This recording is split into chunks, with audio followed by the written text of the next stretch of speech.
जय श्री कृष्णा।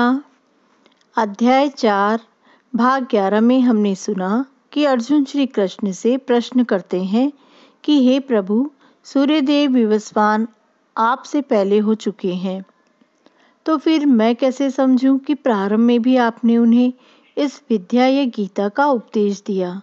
ये प्रश्न सुनकर कृष्ण मुस्कुराते हैं और अर्जुन को इस प्रश्न का जवाब बड़े ही सरल तरीके से देते हैं।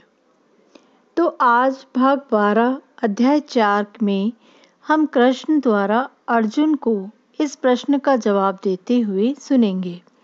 श्री कृष्ण कहते हैं कि हे अर्जुन, तुम्हारे और मेरे अनेकानेक जन्म हो चुके हैं। मुझे तो उन सबका स्मरण है, किंतु हे अर्जुन, तुम्हें उनका स्मरण नहीं रह सकता। मैं उन श्री भगवान गोविंद जी की भी पूजा करता हूँ, और जो राम, नरसिंह आदि अवतारों में नित्य स्थित रहते हुए भी कृष्ण नाम से विख्यात आदि पुरुष हैं, और जो स्वयं भी अवतरित होते हैं। ब्रह्म संहिता में हमें भगवान के अनेकानेक अवतारों की सूचना प्राप्त होती है। इसे हम इस तरह भी स्पष्ट रूप से समझ सकते हैं कि अर्जुन जैसे भक्त कृष्ण के सखा हैं, और जब भी भगवान अवतरित होते हैं तो उनके भक्त भी विभिन्न रूपों में उनकी सेवा करने के लिए उनके साथ साथ अवतरित होते हैं। अर्जुन ऐसा ही भक्त है।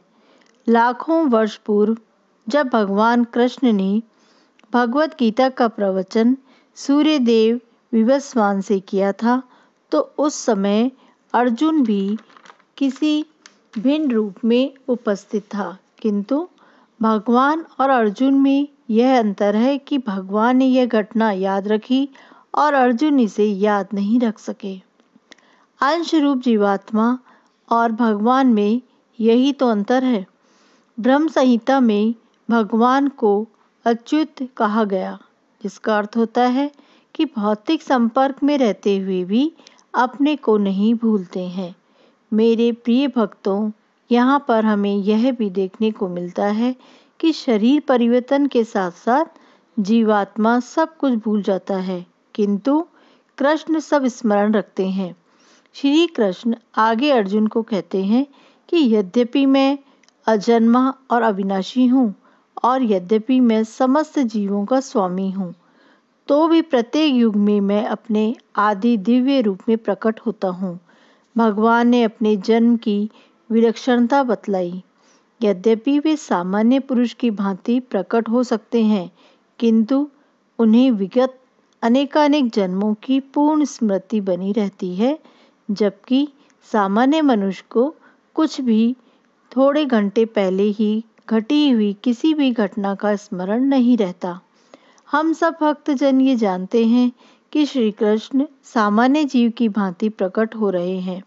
यद्यपि उनका शरीर भौतिक शरीर की भांति क्षीण नहीं होता, फिर भी हमें ऐसा प्रतीत होता है कि भगवान कृष्ण बालपन से कुमारावस्था और कुमारावस्था से तरुणावस्था प्राप्त करते हैं।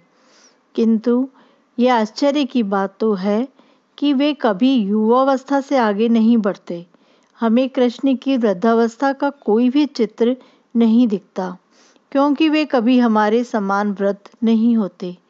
अतः भगवान निरंतर वही परम सत्य रूप है, और उनके स्वरूप और आत्मा में या उनके गुण तथा शरीर में कोई अंतर नहीं होता। अब हम सब भक्तों के मन में यह प्रश्न उठता है कि इस संसार में भगवान क्यों आविर्भूत और तिरोभूत होते रहते हैं। हम सब ने ये श्लोक कई बार सुना और पढ़ा भी होगा कि यदा यदा ही धर्मस्य ग्लानिर्भवति भारत, अभ्युत्थानं धर्मस्य तदात्मानं सृजाम्यहम्। इस श्लोक की संपूर्ण व्याख्या और ईश्वर के इस धरती पर प्रकट होने का कारण हम अगले भाग 13 और अध्याय 4 में जानेंगे। मैंने आप सभी श्रोताओं से पहले भी यह प्रार्थना की है कि इस चैनल को सब्सक्राइब करने के साथ साथ लाइक करें और मेरे चैनल को आगे बढ़ाएं, जिससे इसका लाभ सभी कृष्ण भक्तों को मिल सके। जय श्री कृष्णा।